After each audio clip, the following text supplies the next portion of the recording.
Hello বন্ধুরা, কিতা কররাই সবে?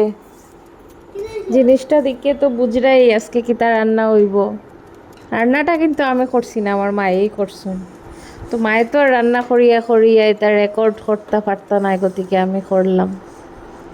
তো এটা হইল বাঙালির প্রিয় বাঁশ।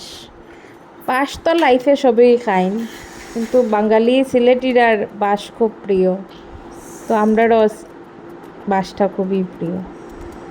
তো আজকে হইছে বাঁশ দিয়া, মানে করুল দিয়া, শীতল দিয়া।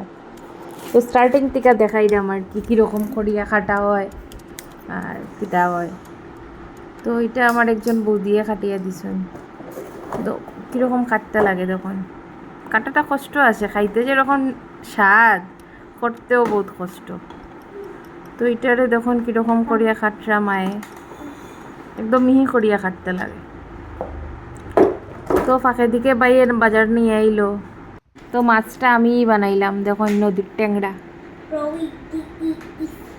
নদীর ট্যাংরা খাইতে কিন্তু খুব স্বাদ। তো এদিকে মায়ে করইল কাটতে কাটতে এদিকে মাছ কাটাও হয়ে গেছে।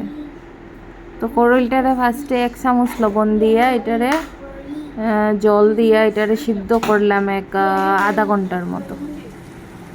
করইল আগে ধুই নিলে হয়, পরে ধুইতে লাগে না, কাটার পরে ধুইতে লাগে না। তো এটারে গ্যাস অন করিয়া এটারে আধা ঘন্টার লিগে বয়েল করলাম। লবণ দিতে লাগে না, এলে বয়েলটা সুন্দর হয় না। তো এটারে লাড়াচাড়া করলাম কত সময় করিয়া, এটারে জল টিকা জারিয়া জারিয়া, ও কাটল বিছিও দিছিলাম এর মধ্যে। এটারে জল টিকা জারিয়া জারিয়া তুললাম। তুলিয়া 7-8টা শীতল দই আনছি, 7-8টা শীতলরে তুলিয়া রাখছি এক সাইডে। শীতলগুলো খুবই ছোটো, গতিকে অতটা নিছি। তো কড়াই গরম করিয়া এটার মধ্যে তেল দেওয়া হয়েছে। তেলের মধ্যে শীতলগুলা দিলেইছি। শীতলগুলা দিয়া একটু জল দিয়া এটারে ঢাকিয়া রাখছি।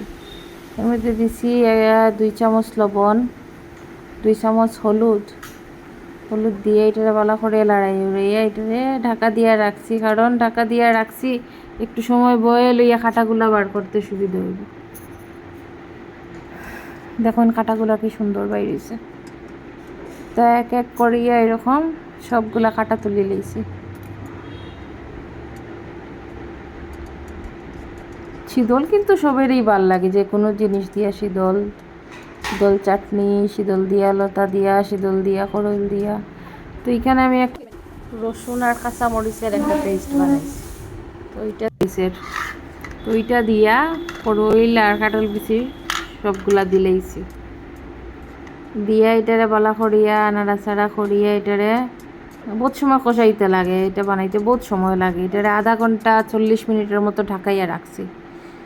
তো আধা ঘন্টা 40 মিনিট পরে এইটারে আবার উঠাইলাম। উঠাইয়া দেখলাম হয়েছে কিনা না, বেশ সুন্দর সিদ্ধ হয়ে আইছে। করইলটা সিদ্ধ হইতে সময় লাগে আর কি, তার লিগে একটু সময় বেশি সময় ঢাকা দিয়ে রাখতে লাগে। তো এটারে টানাইয়া এটারে নামাই দিছি। দেখুন কত সুন্দর লাগে দেখতে, জিভে জল। তো কীরকম হয়েছে জানাইবা। Thank you.